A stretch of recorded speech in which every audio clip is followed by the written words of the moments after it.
우리가 읽었던 사도행전 17장 1절에서 9절은 데살로니가 교회에 대한 이야기예요.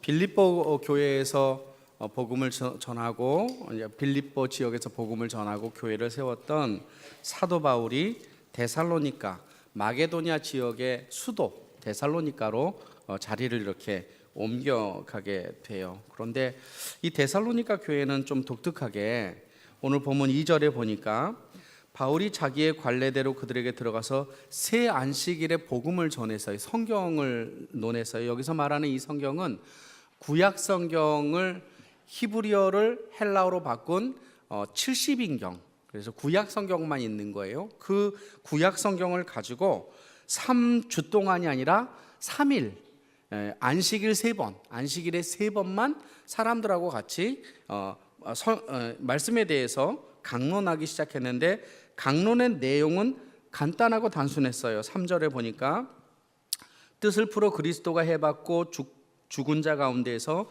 다시 살아나야 할 것을 증언하고 이르되 내가 너희에게 전하는 이 예수가 곧 그리스도다. 3일 동안 했던 얘기가 그거예요. 구약 성경 면밀히 여기저기 살피면서 이분이 이 메시아가 그 예수야, 그분이 그리스도야, 이걸 그냥 3번 전한 거예요. 3번.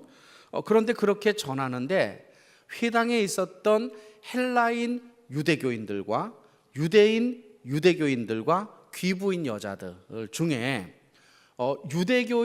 유대인들이 바울을 시기하기 시작했어요. 본문 5절에 그러나 유대인들은 시기하여 저자의 어떤 불량한 사람들, 시장에서 불량배들을 끌어모아가지고 사도 바울을 치려는 계획을 가지고, 그 당시 사도 바울이 야손의 집이라고 하는 곳에 있었는데 야손의 집을 습격한 거예요. 그런데 이 야손의 집에 가서 사도 바울을 만나지 못하니까 야손과 그 형제들, 6절, 발견하지 못함에 야손과 및 형제들을 끌고 읍장에게까지 갔어요. 왜 읍장에게까지 갔느냐? 사도 바울이 전하는 예수는 그리스도다라고 하는 이 복음은 가이사가 임금이다라고 하는 내용을 뒤집기 때문에 그래요. 오직 임금은 가이사밖에 없는데, 로마 황제밖에 없는데 로마 황제 말고 예수가 우리에게 임금이야, 이것을 전했기 때문이에요. 그래서 오늘 본문 7절에 보면 야손이 그들을 맞아들였도다. 이 사람들이 다 가이사의 명을 거역하여 말하되 다른 임금 곧 예수라는 임금을 섬기니까 이들을 처벌할 수밖에 없다. 그런데 사도 바울은 없으니까 누구를 처벌하느냐? 야손과 그 나머지 사람들. 19절에 보니까 야손과 그 나머지 사람들에게 보석금을 받고 놓아주었어요. 근데 이런 찰나에 저녁이 되었을 때 오늘 보면 10절에 보니까 밤에 형제들이 곧 바울과 실라를 베레아로 보내니 그들이 이르러 유대인의 회당에 들어가게 되어서 베레아로 도망치게 된 사건이 이 데살로니가에서의 전도예요. 우리가 볼 때 데살로니가에서의 전도는 실패한 거예요. 3번 딱 복음 전하고 그리고 저녁 때 쫓겨가서 베레아에 이르렀어요. 그런데 데살로니가 교회가 대단한 교회가 된 거예요. 1년도 채 되지 않은 데살로니가 교회가 아가야 지방과 마게도냐, 아가야는 북쪽, 마게도냐는 남쪽인데 이 지역에서 모르는 사람이 없을 정도로 교회가 활성화가 됐어요. 데살로니가 전서 뒤로 넘겨보겠습니다. 데살로니가 전서 1장 6절과 7절을 보겠습니다.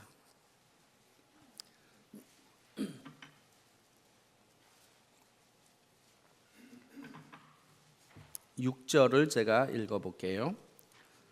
또 너희는 많은 환난 가운데서 성령의 기쁨으로 말씀을 받아, 이렇게 해서 환난 중에 말씀을 받았대요. 성령의 도우심으로 우리와 주를 본받는 자가 되었대요. 그러니까 말씀만 받은 것이 아니고 말씀대로 사는 예수님과 바울과 같은 그러한 삶의 열매를 그들이 가졌던 거예요. 그래서 어떻게 되었는가?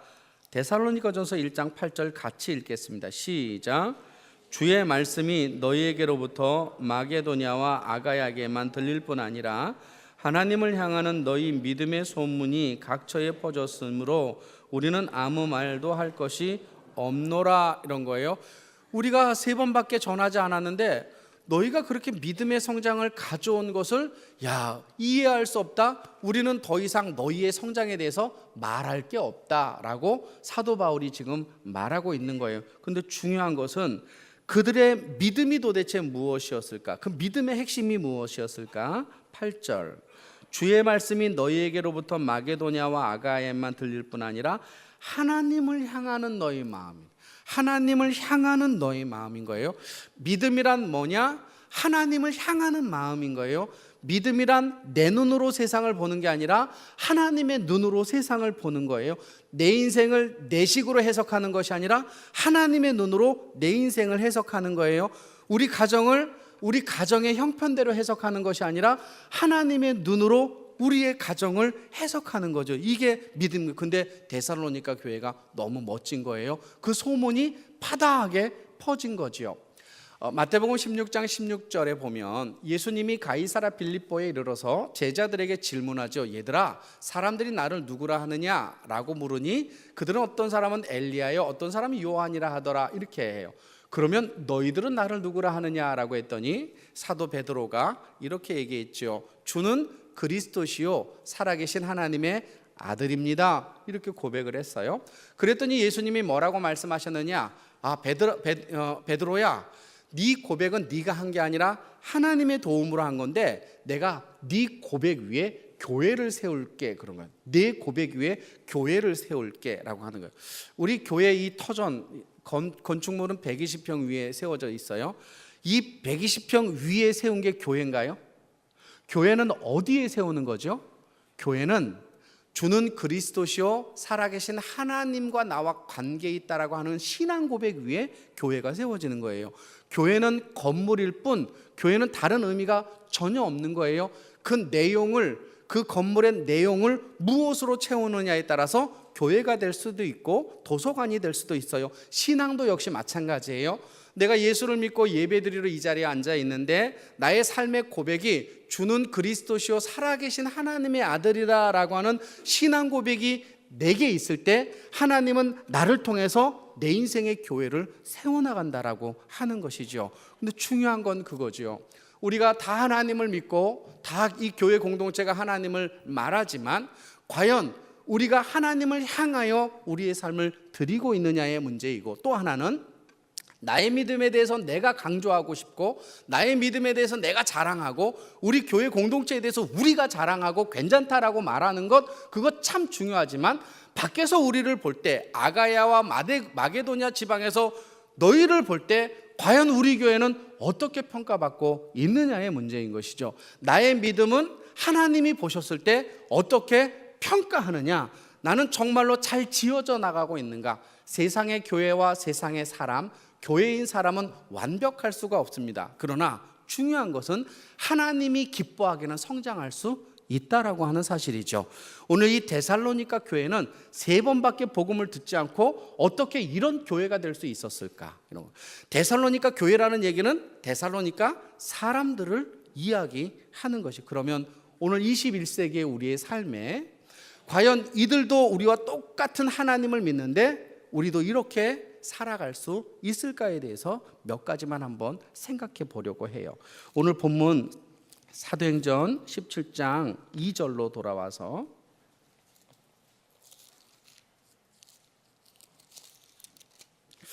이거는 여담입니다만 여러분, 교회 그러면 뭐가 생각나세요? 교회 그러면 네?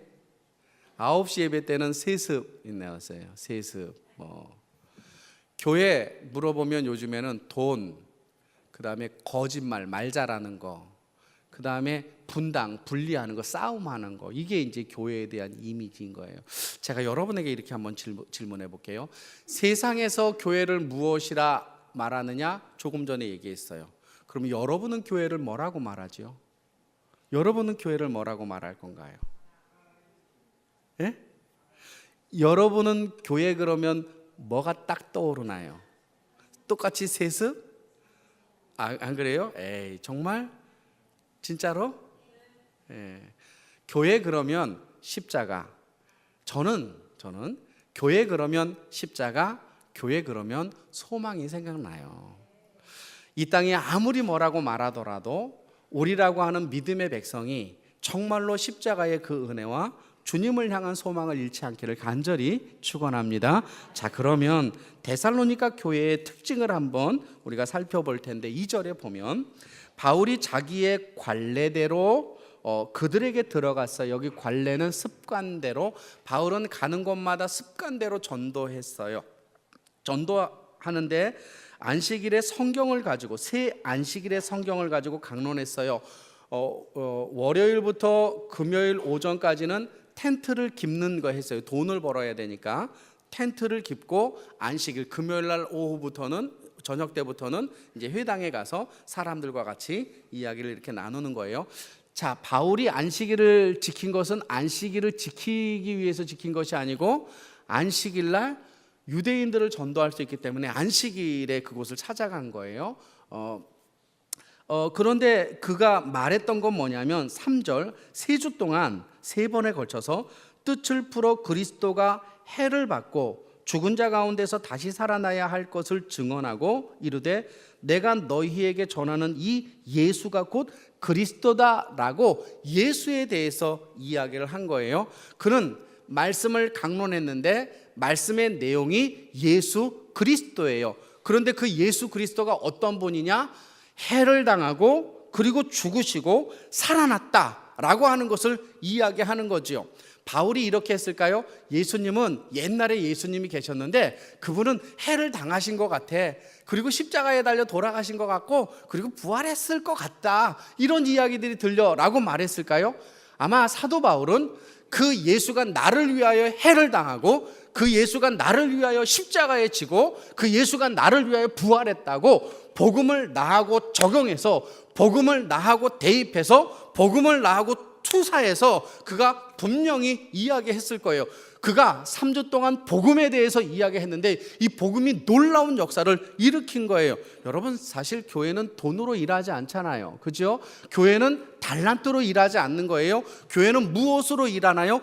교회는 예수 그리스도를 만난 믿음으로 하는 거예요. 내 안에 예수가 정말 나의 예수인가? 너의 예수냐 우리의 예수냐가 아니라 그 예수가 나를 위해 해를 당하고 그 예수가 나를 위해 죽으신 것 그리고 살아난 것이 내 피부 심장 깊숙한 곳에 내가 느껴져서 나 예수 없이 살 수 없어, 나 그분 때문에 일하고 난 그분 때문에 살아라고 우리가 그렇게 고백할 수 있는가? 사도 바울은 그렇게 고백할 수 있어서, 왜? 돌멩이를 맞아가면서도 그는 예수의 복음을 붙잡았기 때문에 그렇죠. 그 이야기가 사람들을 어떻게 바꿨느냐? 4절에 보니까 그 중에 어떤 사람 곧 경건한 헬라인의 큰 무리와 적지 않은 귀부인도 권함을 받았다고 그랬어요. 물론 성령의 도우심이에요. 거기에는 경건한 헬라인들이 있었는데 그 얘기를 딱 듣자 가슴이 막 이렇게 미어지기 시작한 거예요. 그분이 정말 내 하나님 같아, 내 예수 같아. 바울의 하나님이 나의 하나님이면 바울의 예수가 자기 예수인 것 같아. 그래서 그 말씀을 계속 받기 시작했어요. 또 하나, 그 지역에 귀부인들이 있었어요. 여러분, 빌립보성은 부자들이 있다고 그랬죠. 데살로니가도 역시 부자들이 있었어요. 로마의 식민지였지만 휴양지였기 때문에. 여러분, 제가 이렇게 질문해 볼게요. 부자가 예수 믿기 쉽습니까? 어려운 사람이 예수 믿기 쉽습니까? 두말하면 잔소리. 물론 상황에 따라 다를 수 있지만 대부분 통계적으로는 어려운 사람이 예수 믿기 쉬워요. 그러나 부자는 예수 믿기 어렵거든요. 그런데 여기 나온 귀부인들은, 귀부인이라고 하는 이 용어는 권력을 가지고 권력을 소유한 자에게 사용되는 언어란 말이죠. 이 권력을 가진 자도 그래, 그 예수가 나의 주구나라고 그걸 받아들이기 시작했어요. 그들이 누구예요? 데살로니가 사람들이었다라고 하는 사실이죠. 여기서 우리가 첫 번째 알 수 있는 것, 데살로니가 교회가 그렇게 모든 것에 소문이 날 수 있었던 첫 번째 이유는 뭐냐? 그들은 복음의 기초의 삶을 살았다는 거예요. 그들은 복음을 붙잡았다라는 것이고 하나님의 말씀을 붙잡았다라고 하는 사실이죠. 우리가 이 땅을 살아갈 때, 우리의 인생이 하나님의 말씀을 붙잡을 때, 복음을 붙잡을 때 남들이 감당할 수 없어요. 세상 사람들이 감당할 수 있는 것은 우리가 돈으로 일할 때, 세상 사람들이 감당할 수 있는 것은 우리의 능력으로 일할 때, 근데 세상 사람들이 감당할 수 없는 것은 저거 쥐뿔도 아무것도 없어. 근데 기도한대네. 기도하면 된대네. 하나님이 해주신대네. 어떻게 저 사람들은 저렇게 일하지? 세상이 감당할 수 없는 방법으로 우리가 그렇게 사는 거죠. 이 데살로니가 교인들이 이렇게 소문날 수 있었던 첫 번째 이유는 그들이 복음에 사로잡혀 있었기 때문이라는 사실이죠. 저는 말씀이 살아있다라고 믿습니다. 하나님의 말씀이 살아있어서 우리의 인생을 주관하고 그 말씀이 내 마음을 만지는 것을 날마다 경험하고 날마다 받아야 되는 거죠. 받아야 되는 것. 주어지지 않습니다. 구원은 주어지지만 성장, 성화는 내가 해야 되는 것이죠. 성령의 인도하심을 따라. 왜 수박씨가 작지 않습니까? 이 수박씨가 땅에 묻히면 땅의 무게가 수박씨의 20만 배나 된대요. 20만 배로 땅을 이렇게 수박씨를 눌러놓은 거예요. 근데 희한한 건 수박씨 20만 배 무게로 눌러놓으면 수박씨 싹 트나요, 안 트나요? 참 희한하죠. 20만 배로 사람을 20만 배로 눌러놓으면 죽어 압사해버립니다. 상추씨 날아가는 씨입니다. 이렇게 콧바람으로 잘못하면 날아가는 상추씨 심으면 나나요, 안 나나요? 나죠. 근데 상추씨는 아마 20만 배 더 할까? 한 3, 40만 배 되지 않을까? 이렇게 덮어놓으면 자라나요. 근데 왜 자라나요? 우리가 다 아는 정답. 생명이 있기 때문에. 거기에 생명이 있기 때문에. 여러분, 하나님의 말씀은 생명인 줄로 믿습니다. 예수 그리스도가 우리의 인생의 생명인 거예요.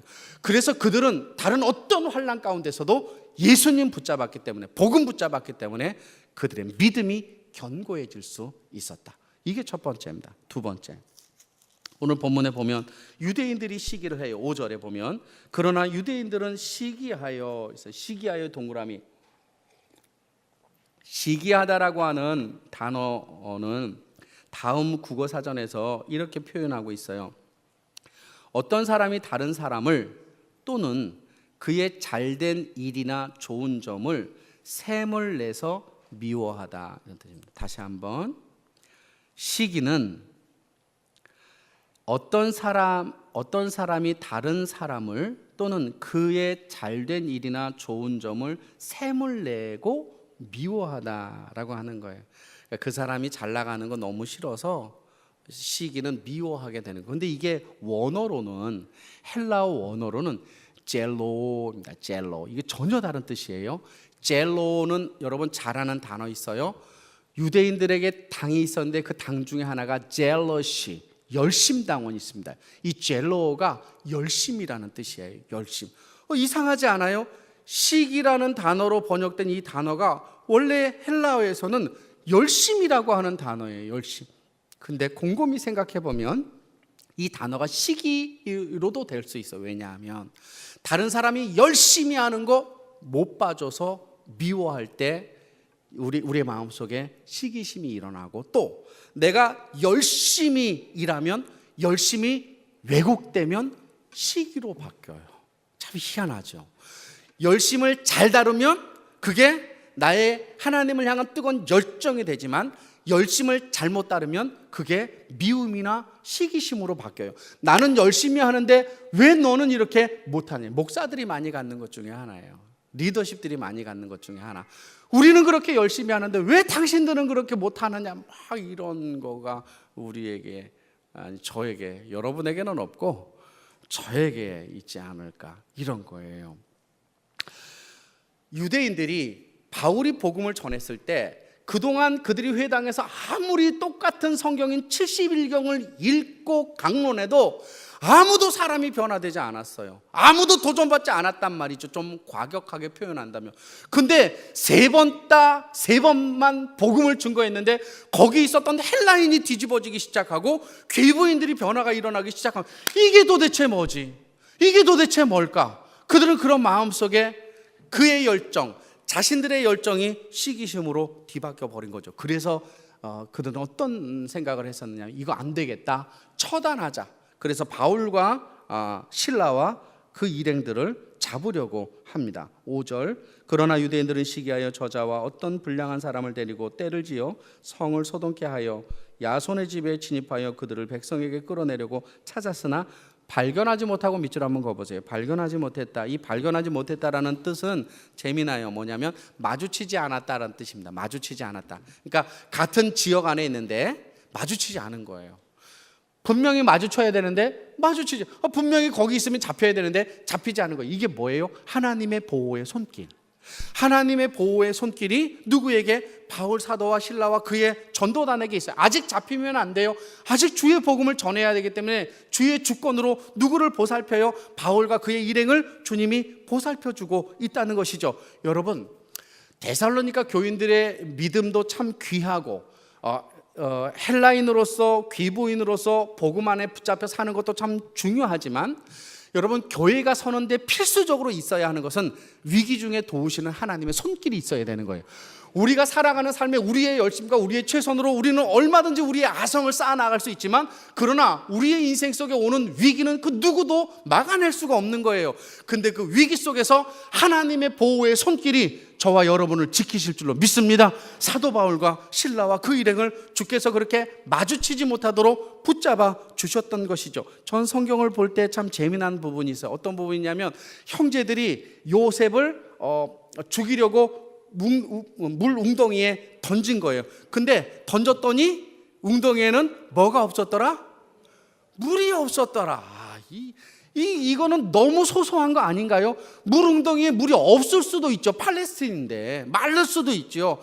여러분, 예레미야가 시드기야에 의해서 그 말기야의 웅덩이에 던져진단 말이에요. 말기야에 목욕물 담아놓은 거예요.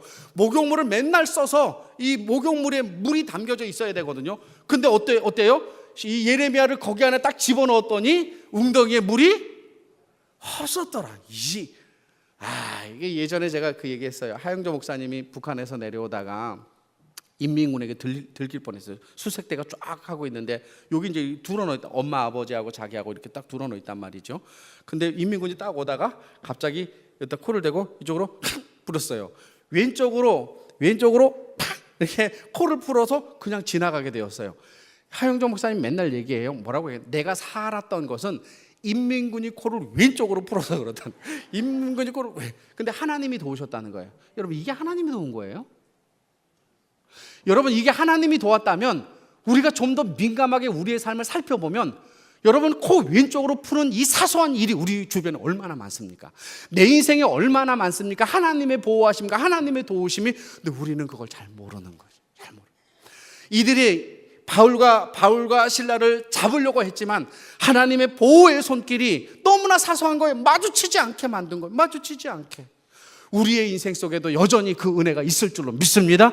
하나님의 보호하심이 교회 공동체를 그리고 내 인생을 견고하게 세우는데 중요한 요인이라는 것. 마지막 세 번째, 데살로니가 교회가 그렇게 성장할 수 있었던 세 번째 이유는 오늘 본문 7절에 야손이 그들을 맞아 들였도다. 이 사람들이 다 가이사의 명을 거역하여 말하되 다른 임금을 섬기게 되었는데 그 임금 예수가 이름이 예수다, 이런 거예요.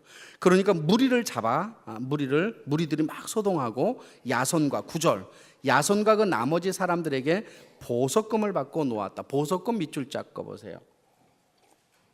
성경에는 보석금이라는 단어가 없습니다. 성경에는 어떻게 번역을 해야 되느냐면, 원어를 제가 번역해 드릴게요. 이걸 이렇게 번역해야 됩니다. 야손과 그 나머지 사람들에게 많은 것을 받고 놓아주었다. 많은 것을 받고 놓아주었다 라는 뜻입니다. 이게 보석금이다, 벌금이다, 성경에는 그렇게 쓰여 있지 않고, 야손에게 충분히 받다, 많이 받고 그들을 내어주었다. 우리나라 개정 개혁판을 성서공회에서 번역하면서 이거는 오늘날 식으로는 보석금하고 같겠다. 그래서 보석금이라는 단어를 집어넣은 거예요. 근데 이 보석금이라고 하는 헬라어 원어는 히카노스라고 하는 단어. 발음을 하면 히카노스인데 이게 신약 성경에 몇 번 사용됐느냐면 39번 사용됐어요. 39번. 근데 이 39번 사용됐던 이 히카노스가 사도행전에 몇 번 사용됐느냐? 18번, 반 정도 사용된 거예요. 18번. 18번 사용되어 있는 사도행전에서 4번만 빼고 나머지 14번은 무슨 단어로 번역이 되느냐면 많다, 크다, 여럿이다. 사람을 말할 때는 여러 수많은 무리들 이렇게 표현했고, 물질을 말할 때는 많다, 크다라는 용어로 말했어요. 곧 이 얘기는 뭐냐 하면, 야손에게 벌금을 물렸는데, 그 사람들에게 벌금을 물렸는데 감당할 수 없는 돈을 요구한 거예요. 근데 희한한 건 뭐냐면 성경에 딱 2번 나타나요. 야손이 여기 한번 나타나고 바울이 로마서 16장에서 말하거든요. 근데 그가 3번 딱 듣고 예수를 영접했는데 자기가 감당할 수 없는 돈을 벌금으로 요구하니까 그 돈 다 내고, 그 많은 사람, 이름도 없는 많은 사람이 예수님 때문에 벌금 내라고 그러니까 자기가 감당할 수 없는 그 많은 돈을 가차없이 내고, 그리고 보석금을 내고 풀려났다는 거예요. 우리가 그럴 수 있는가? 여러분, 우리가 예수를 믿으며 예수 믿는 것 때문에 내가 그의 대가를 지불할 수 있는가? 정말 죄송한데요, 우리는 예수님을 믿으면서도 정말 사랑한다라고 말하면서도 주를 위하여 헌신과 희생의 대가를 얼마나 하고 있느냐 말이죠. 우리의 삶 속에 정말로 주를 사랑하고 그의 은혜가 내 인생 속에 가득하여 내가 주 없이 살 수 없다라고 말하면서도 언제나 내 인생의 주인공은 나이고 내 인생의 주인공은 나였다는 거예요. 야손과 그 많은 사람들이 그 많은 감당할 수 없는 보석금을 주었던 것은 그의 인생의 임금이 예수였기 때문에 그랬던 거예요. 그의 인생의 주인이 하나님이었기 때문에 그런 거예요. 근데 우리가 이 땅을 살아갈 때, 하나님의 백성으로 살아갈 때 과연 내 인생의 주인이 예수란 말이에요. 그 내 인생의 주인이 예수이면 어떤 것도 감당할 수 없는 것이 없으며 어떤 것도 우리가 그분을 위하여 대가로 지불하지 못할 것이 없다라고 하는 사실이에요. 그런데 참 희한한 건 뭐냐면 하나님이, 여러분, 가이사가 임금이고 예수가 임금이다라고 하는 걸 부인하면 가이사가 죽이면 되잖아요. 야손도 죽이고 데살로니가 교인들도 죽였잖아요. 근데 1장 6절에 뭐라고 돼 있어요? 너희는 많은 환난 가운데서 성령의 기쁨으로 말씀을 받았다. 이들의 환난이 끝난 게 아니란 말이에요. 그 모든 환난 속에서도 주인이 누구예요? 하나님이니까, 주인이 예수니까 하나님이 책임지시겠지라고. 그분이 주인이라는 뜻은 내가 당신께 모든 걸 맡기니 당신이 나를 책임져 주세요, 이제 나를 주님 앞에 드립니다라고 하는 표현인 거예요.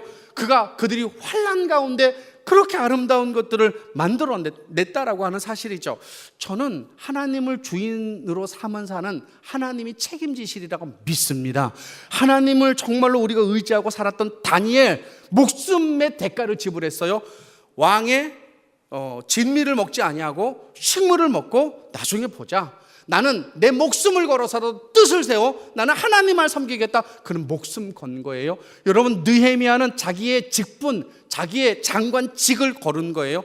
내가 하나님을 위하여 나의 장관직을 내려놓고 내가 예루살렘으로 가겠다라고 그가 이야기해요. 근데 여러분, 다니엘 죽었습니까? 느헤미야 망했습니까? 그를 하나님을 주인으로 삼았던 그들의 인생 속에 오히려 하나님이 주인이 되니 다니엘이 더 위대하게 사용되고 느헤미야가 더 위대하게 사용되었다라는 사실이 있죠. 여러분, 우리가 우리의 인생의 주인이 되면 우리의 삶의 우리 수준까지 갈 수밖에 없지만, 예수가 우리의 인생의 주인이고 하나님이 우리의 인생의 주인이면 그분의 비전이 우리의 비전이요, 그분의 능력이 우리의 능력일 줄로 믿습니다.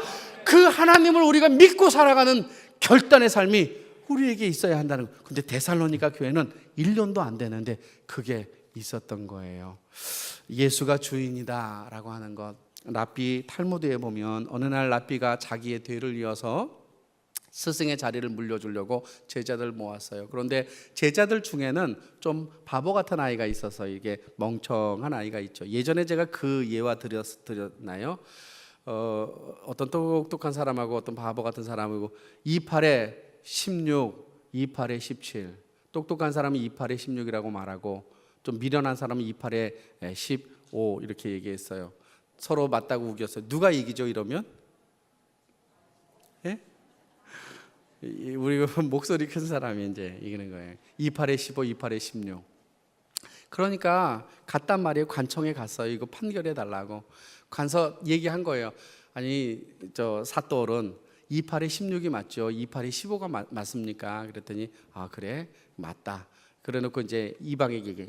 여보라, 형틀을 놔라. 그래놓고 28에 16 말한 사람 갖다 놓고 엉덩이 짝을 쳤어요.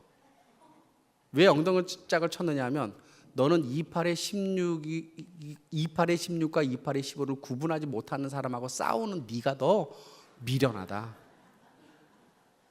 그래가지고 쳤어요.